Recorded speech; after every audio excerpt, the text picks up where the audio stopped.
10. Médula espinal y tronco encefálico. Médula espinal. Ignacio Esteban. Ubicación y anatomía. La médula espinal es un órgano del SNC, tiene forma más o menos cilíndrica, de unos 2 centímetros de diámetro y unos 43 a 45 centímetros de largo. Se aloja dentro de la cavidad espinal, formada por la sucesión de agujeros vertebrales. La médula está protegida por el estuche óseo. La columna vertebral recorre desde el foramen magnum, el agujero en la base del cráneo que permite que la médula espinal continúe al tronco encefálico, hasta la primera o segunda vértebra lumbar. Como los demás órganos del SNC, entre el estuche óseo y la médula se disponen las meninges y el líquido cefalorraquídeo. Figura 10.1. Esquema de una visión lateral de la médula dentro de la cavidad espinal. La médula tiene 31 segmentos, A, y cada segmento da lugar a un par de nervios espinales, B. Como puede verse en el adulto, la médula no ocupa todo el largo de la cavidad, sino que llega solo hasta las primeras vértebras lumbares, y el final de la cavidad espinal solo alberga los nervios espinales originados en los segmentos inferiores. Los segmentos y nervios son nombrados por regiones y números. 1. Región cervical, con 8 segmentos y pares de nervios. 2. Región dorsal o torácica con 12 segmentos. 3. Región lumbar con 5 segmentos.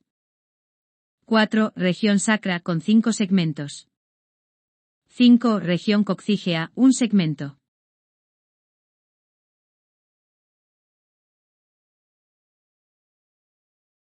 Se trata de un órgano segmentario con 31 segmentos similares tanto anatómica como funcionalmente, figura 10.1. Anatómicamente cada segmento tiene la misma configuración interna de sustancia gris y blanca, de cada uno surge un par de nervios espinales o raquídeos. Figura 10.2. Anatomía interna y externa de la médula espinal.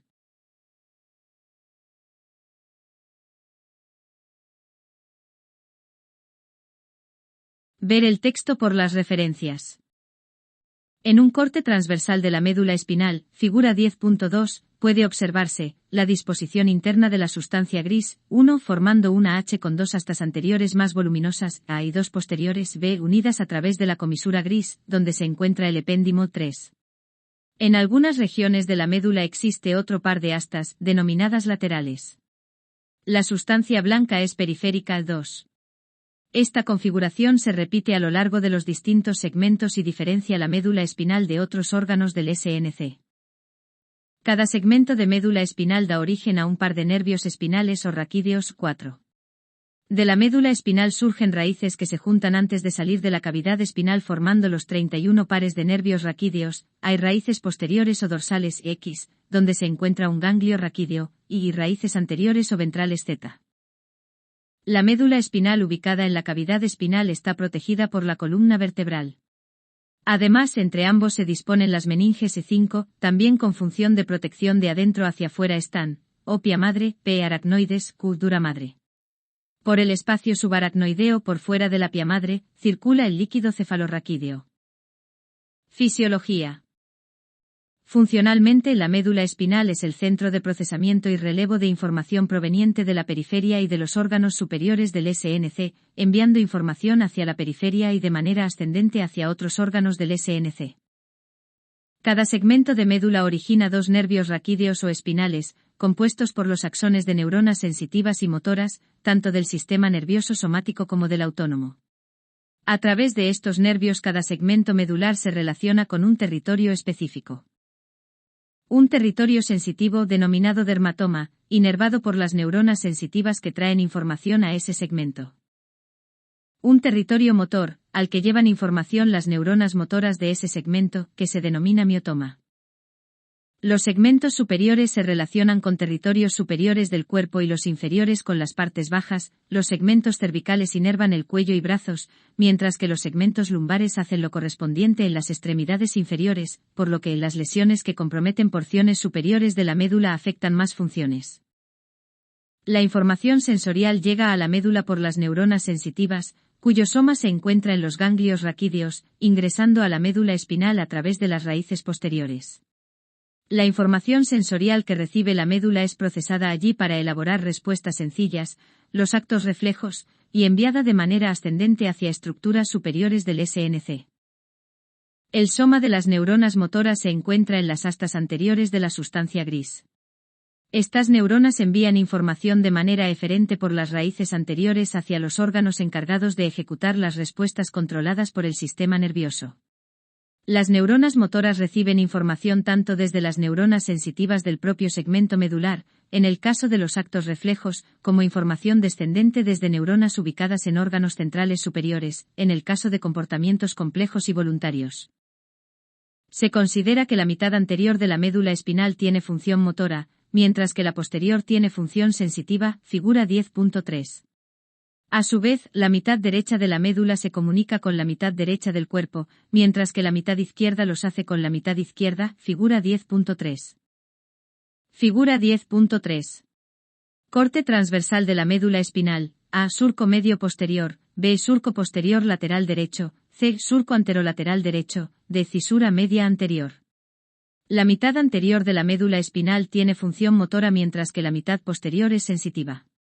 La mitad derecha se comunica y controla la mitad derecha del cuerpo mientras que la izquierda lo hace con la otra mitad del cuerpo.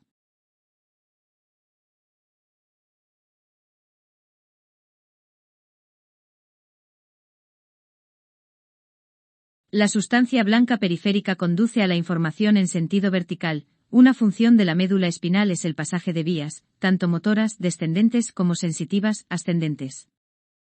Los actos reflejos. Los actos reflejos son respuestas innatas, involuntarias y rápidas a un estímulo. Aunque pueden ser conscientes, la percepción tanto del estímulo como de la respuesta generada son posteriores a la ejecución del comportamiento. Estos actos pueden ser modulados e incluso inhibidos desde niveles superiores del SNC. Por ejemplo, una madre prefiere quemarse a derramar leche caliente sobre su bebé. Los actos reflejos son importantes porque protegen al organismo frente a estímulos perjudiciales provocando la rápida retirada de esa parte del cuerpo, por ejemplo, del dolor. Se le llama arco reflejo a las estructuras responsables del acto reflejo, figura 10.4. Estas estructuras son: receptor, capta el estímulo y lo transduce en una señal nerviosa. Vía aferente, conduce la información nerviosa hasta el centro integrador, por ejemplo, los nervios raquídeos donde la información es conducida por neuronas sensitivas. Centro integrador, donde se elabora la respuesta, puede ser la médula u otro órgano del SNC. Vía eferente, por donde se conduce la información nerviosa hacia el órgano efector. Podrán ser los nervios raquídeos, pero en este caso es a través de neuronas motoras. El órgano efector genera la respuesta, en general es un músculo, pero también puede ser una glándula. Figura 10.4. Esquema de la sección transversal de la médula espinal, donde se observan los distintos componentes que participan del arco reflejo. A. Médula espinal, donde ocurre el procesamiento. B. Ganglio raquídeo, donde se ubica el soma de la neurona sensitiva. C. Nervio raquídeo, vía tanto aferente como eferente. D. Receptores sensoriales. E. Efector, que ejecuta la respuesta. En el arco reflejo pueden participar dos neuronas con una única sinapsis, como es el caso del reflejo miotático a la izquierda, o tres neuronas y dos sinapsis, con una interneurona, como el reflejo de retirada frente a un estímulo nocivo, neuronas señaladas con 1, sensitiva, 2, interneurona, 3, neurona motora.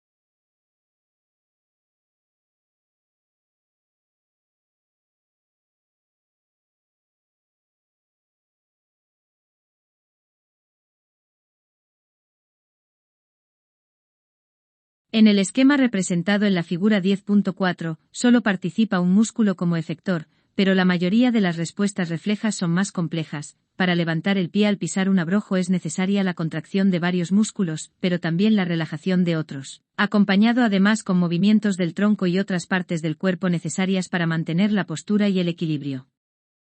La médula es el centro integrador de distintos actos reflejos, no de todos, pues en su sustancia gris ocurren las sinapsis.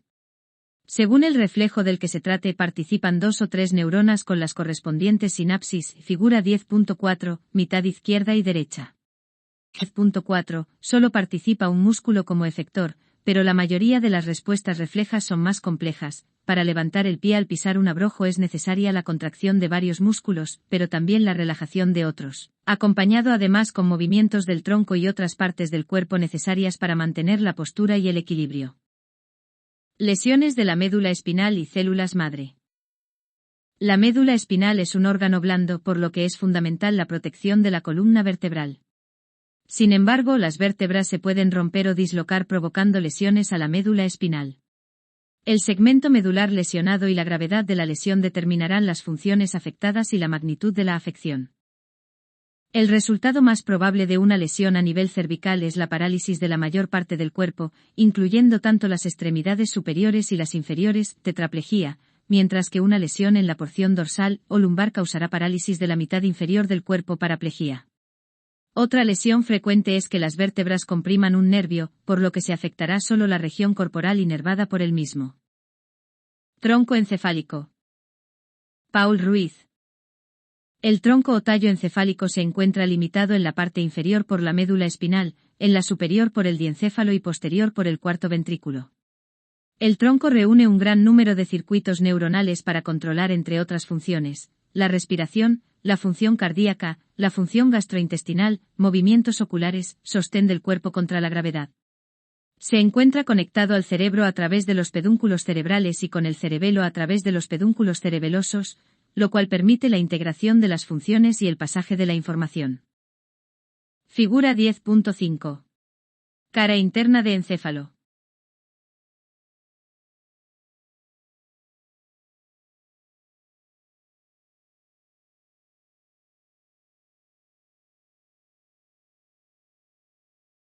Esta porción del SNC se encuentra conformada básicamente por 3 estructuras: bulbo raquídeo o médula oblonga, protuberancia o puente de Barolio y mesencéfalo o pedúnculos cerebrales, y se hará énfasis en los núcleos nerviosos, los nervios que emergen de cada una de las porciones, y en la actividad integrada del tronco. Se realizará una aproximación al trastorno de déficit atencional con hiperactividad, puesto que en el tronco se encuentra la formación reticular, directamente vinculada con este trastorno. Bulbo raquídeo. El bulbo raquídeo mide 3 centímetros de longitud y 3,8 centímetros de ancho, es la extensión superior de la médula espinal y es similar a ella en varios aspectos. Contiene varios núcleos y centros motores de los nervios craneales que controlan los aparatos cardiovascular y respiratorio. Esta estructura se continúa superiormente con la protuberancia e inferiormente con la médula espinal. En la mitad posterior del bulbo se encuentra el cuarto ventrículo, cavidad que contiene líquido cefalorraquídeo. En el tronco encefálico se encuentran los centros nerviosos, constituyen el pasaje de vías motoras y sensitivas, capítulo 12. Particularmente el bulbo posee varios centros nerviosos que dan origen a algunos de los nervios craneales que emergen del tronco, 12, glosofaríngeo, vago y accesorio. La estructura interna del bulbo presenta sustancia gris y blanca dispuesta diferente a la médula espinal en el bulbo y en las otras estructuras, protuberancia y mesencéfalo. La sustancia gris se presenta como cilindros rodeados de sustancia blanca, al corte transversal se observan sectores grises rodeados de sustancia blanca que se denominan núcleos. En estos núcleos están los somas, las neuronas que originaran los nervios craneales mencionados anteriormente. Protuberancia. En la protuberancia se hallan los cuerpos celulares de numerosas neuronas que transmiten información desde la corteza al cerebelo. Esta estructura, también llamada puente o puente de Barolio, se ubica por delante del cerebelo y conecta el bulbo raquídeo con el mesencéfalo, tiene una longitud aproximada de 2,5 centímetros. Los pares craneales que surgen de esta porción son, el 3, 4, V y B. Los pedúnculos cerebelosos, 3 pares, superior, medio e inferior, están formados por fibras sensitivas y motoras. El superior se dirige al mesencéfalo, el medio a la protuberancia y el inferior al bulbo raquídeo. Su función principal es comunicar el tronco encefálico con el cerebelo, interviene, por ejemplo, en el control reflejo de los movimientos oculares y en la coordinación de estos movimientos con la cabeza y el cuello. Figura 10.6. Vista latero-posterior de tronco encefálico.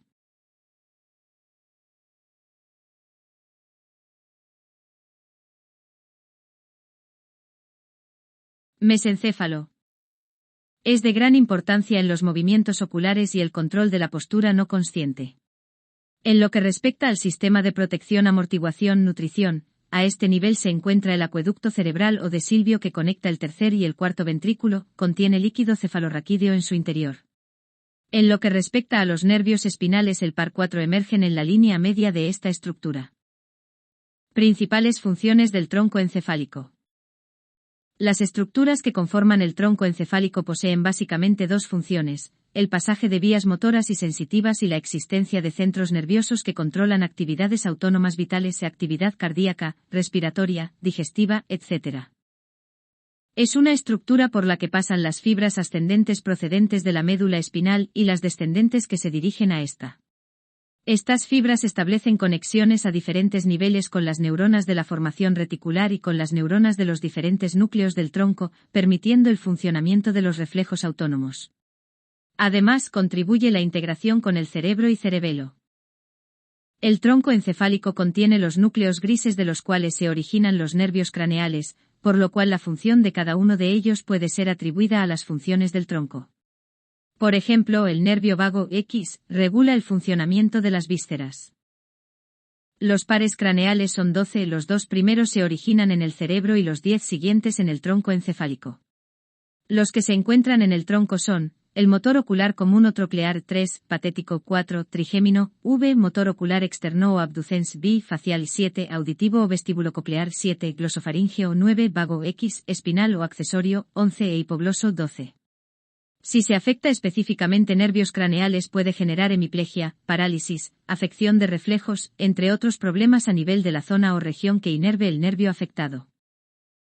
El tronco encefálico contiene numerosos centros reflejos, de los cuales los más importantes son los centros vitales.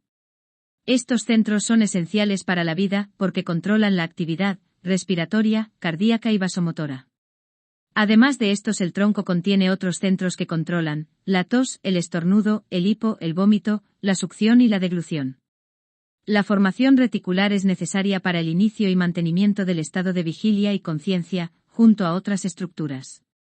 A su vez ejerce efectos sobre la actividad motora, siendo por un lado facilitadora o estimuladora tal actividad y también puede deprimirla. La droga de moda y su mecanismo de acción: metilfenidato, Ritalina. Estudios a nivel nacional publicados en revistas y periódicos postulan que alrededor del 30% de las niñas y niños uruguayos están siendo medicados con psicofármacos. Cifra por encima de la media a nivel mundial, la cual se encuentra entre el 5% y el 7%.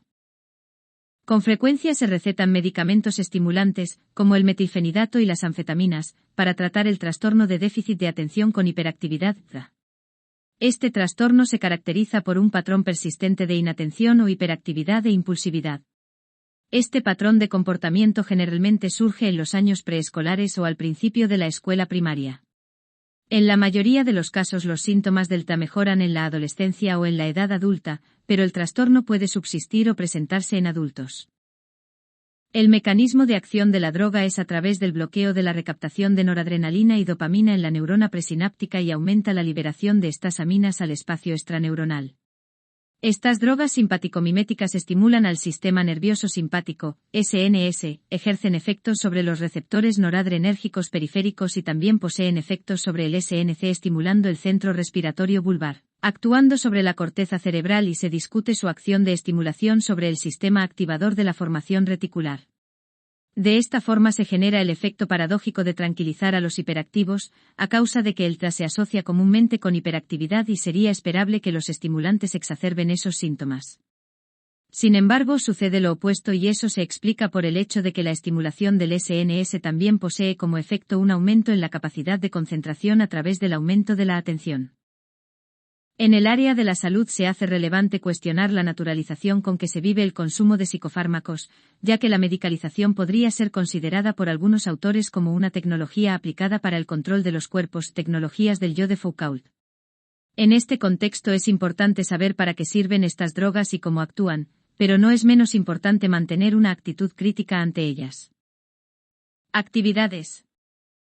Deduce las consecuencias de cada una de las siguientes lesiones. Compara las consecuencias de una lesión que seccione la médula a nivel cervical y a nivel torácico.